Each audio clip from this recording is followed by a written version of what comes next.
देखो, स्टूडेंट्स के द्वारा जब 11th क्लास में एडमिशन लिया जाता है तो 11th क्लास में एडमिशन के लिए सबसे पहले ये सोचना पड़ता है कि क्या सब्जेक्ट लिया जाए। जो कॉमर्स सब्जेक्ट लेने वाले जो स्टूडेंट हैं उनके लिए 3 ऑप्शनल विषय होते हैं। हिंदी इंग्लिश सभी में होता है। 3 ऑप्शनल विषय होते हैं। 3 ऑप्शनल में आपके एक बिजनेस एडमिनिस्ट्रेशन और एक आपके आता है या तो कंप्यूटर लिया जाता है या फिर इकोनॉमिक्स लिया जाता है या फिर मैथ्स ली जाती है। तीसरा ऑप्शनल होता है आपके अकाउंटेंसी, जिसको हिंदी में बोलते हैं लेखा शास्त्र। अकाउंटेंसी, लेखा शास्त्र और बिजनेस एडमिनिस्ट्रेशन, ये दोनों ऑप्शनल ऐसे हैं जो सभी स्टूडेंट को पढ़ने पड़ते हैं। तीसरे में उनके पास में क्या है, ऑप्शन होता है कि उसमें वो इकोनॉमिक्स लेना चाहते हैं, कंप्यूटर लेना चाहते हैं या मैथ्स लेना चाहते हैं। तो कॉमर्स वाले स्टूडेंट के लिए ये जो एक ऑप्शनल पेपर है आपके अकाउंटेंसी, जिसको हम हिंदी में लेखा शास्त्र बोलते हैं, ये बहुत ही इम्पोर्टेंट सब्जेक्ट है, क्योंकि ये क्या है, एक मेन सब्जेक्ट माना जाता है कॉमर्स के अंदर। और दूसरा ये सब्जेक्ट इसलिए भी उनके लिए इम्पोर्टेंट है क्योंकि आगे अगर वो कुछ विशेष कोर्स करना चाहते हैं, जैसे सीए करना चाहते हैं, सीएस करना चाहते हैं, आईसीडब्ल्यूए करना चाहते हैं या अकाउंट्स से इससे रिलेटेड ऐसा कोई कोर्स करना चाहते हैं, तो उनको विशेष रूप से इस सब्जेक्ट के ऊपर फोकस करना पड़ता है। तो अकाउंटेंसी क्या मेन सब्जेक्ट होता है, इसलिए अकाउंटेंसी होती क्या है इसके बारे में मैं आपको थोड़ा सा इंट्रोडक्शन देता हूँ। अकाउंटेंसी, जिसको हिंदी में हम लेखा शास्त्र बोलते हैं, एक शब्द और है अकाउंटिंग। अकाउंटिंग को हिंदी में बोलते हैं लेखांकन। देखो, व्यापार में जितने भी हमारे लेन देन होते हैं, ट्रांजैक्शन होते हैं, उन ट्रांजैक्शन को लिखना पड़ता है, क्योंकि किसी भी व्यापारी के लिए ये संभव नहीं है, पॉसिबल नहीं है कि वो सारे लेन देनों को याद कर सके। इसलिए कौन सा लेन देन कब हुआ था, किस व्यक्ति के साथ में हुआ था, किस व्यक्ति से कितना पैसा लेना है, किस व्यक्ति को कितना देना है, किसको पेमेंट करना है, बैंक में हमारा बैलेंस इस समय कितना है, और इसके अलावा व्यापार में इस समय जो माल है बचा हुआ, जिसको हम स्टॉक बोलते हैं, वो कितना है। इन सबको अगर मालूम करना है तो उसको क्या है, व्यापार से संबंधित सभी बातों को या ट्रांजैक्शन को लिखना पड़ता है। तो व्यापार में ऐसे जितने भी हमारे जो लेन देन होते हैं, जिसको हम इंग्लिश में बोलते हैं ट्रांजैक्शन, ऐसे ट्रांजैक्शन को लेखा पुस्तकों में जब लिखा जाता है तो लिखने की इस प्रक्रिया को ही हम क्या बोलते हैं, लेखांकन, यानी कि लेखा पुस्तकों में अंकन करना या लिखना। लेकिन लेखा करने के कुछ नियम और सिद्धांत होते हैं, उन निश्चित नियमों और सिद्धांतों को ध्यान में रखते हुए ही लेखांकन किया जाता है, ताकि हम व्यापार के बारे में सारी जो सूचनाएं हैं वो सूचनाएं कभी भी मालूम कर सके।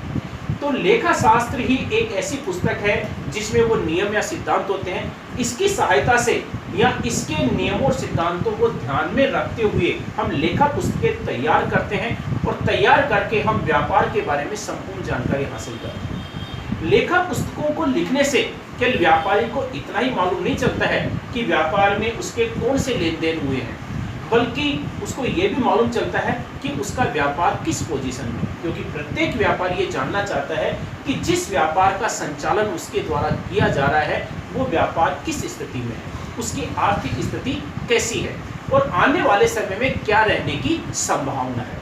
इसलिए व्यापारी के द्वारा लेन देनों का लेखा किया जाता है। तो लेखा शास्त्र क्या होती है, इसमें कौन से नियम और सिद्धांत है, किस प्रकार से खाते तैयार किए जाते हैं, इनके बारे में हम पढ़ेंगे। देखो, ये लेखा पुस्तकें जो तैयार की जाती है, इन लेखा पुस्तकों को तैयार करने के 3 प्रणाली है, 3 सिस्टम है। एक है आपके डबल एंट्री सिस्टम,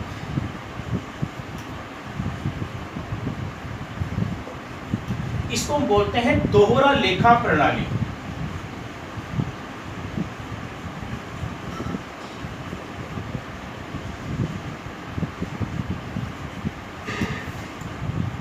दूसरा है सिंगल एंट्री सिस्टम।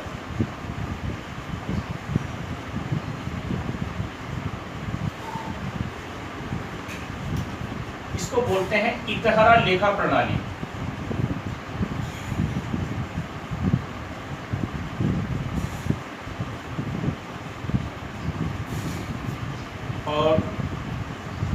तीसरा है आपके इंडियन सिस्टम,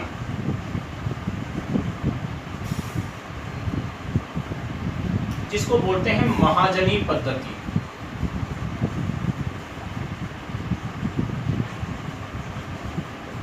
ये 3 पद्धतियां हैं जिनके आधार पर खाते तैयार किए जाते हैं या लेखा पुस्तकें तैयार की जाती है। सबसे पहले लेते हैं डबल एंट्री सिस्टम, दोहरा लेखा प्रणाली। दोहरा लेखा जो प्रणाली है, ये लेखा करने की आधुनिक प्रणाली है और विश्व में लगभग सभी देशों के द्वारा इस प्रणाली का इस्तेमाल किया जाता है। सबसे आधुनिक और सर्वमान्य प्रणाली है और इसमें सारा काम क्या है, अंग्रेजी में किया जाता है और न्यायालय में भी इसको संपूर्ण मान्यता प्राप्त है।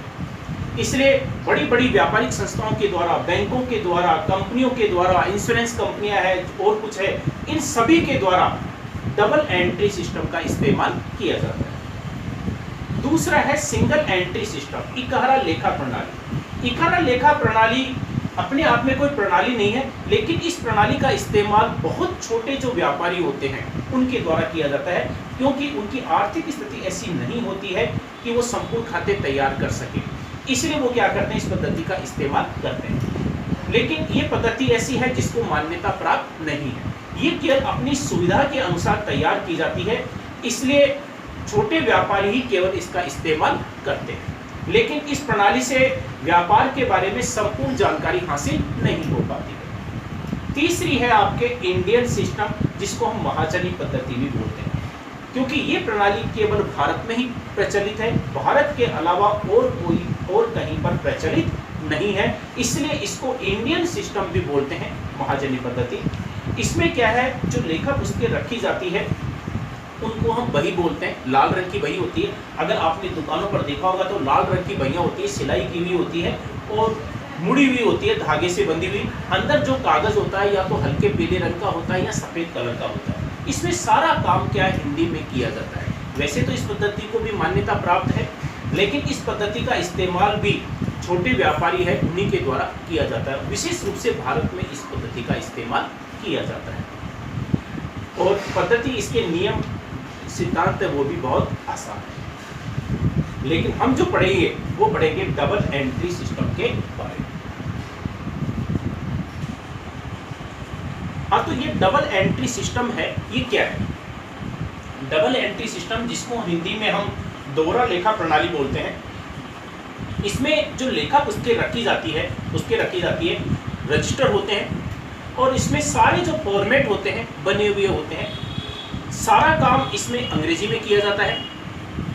दूसरे इसमें क्या है, 2 पक्ष माने जाते हैं। एक क्या है, बाईं साइड में जो पक्ष होता है वो क्या है, डेबिट कहलाता है, और जो दाईं साइड में पक्ष होता है वो क्रेडिट पक्ष कहलाता है। डेबिट यानी कि हिंदी में इसको नाम बोलते हैं और दाईं साइड में जो पक्ष होता है उसको क्रेडिट यानी कि जमा पक्ष होता है। इसमें 2 पक्ष होते हैं और दोनों पक्षों में इसका लेखा किया जाता है, क्योंकि इसकी ये मान्यता है कि कोई भी लेन देन होता है तो उसका प्रभाव 2 पक्षों पर पड़ता है। और ये निश्चित भी है कि 2 पक्ष होते हैं, क्योंकि जब एक पक्ष देने वाला होता है तो दूसरा लेने वाला भी होता है। अगर आपकी कोई शॉप है, अगर आपने कोई वस्तु बेची है तो आप देने वाले हो, तो उस वस्तु को लेने वाला दूसरा पक्षकार भी है, यानी कि 2 पक्षकार होते हैं। जब 2 पक्षकार होते हैं तो उसमें क्या है, 2 पक्ष प्रभावित हो गए, इसलिए इसमें क्या है, एक पक्ष को डेबिट किया जाता है और एक पक्ष को क्रेडिट किया जाता है।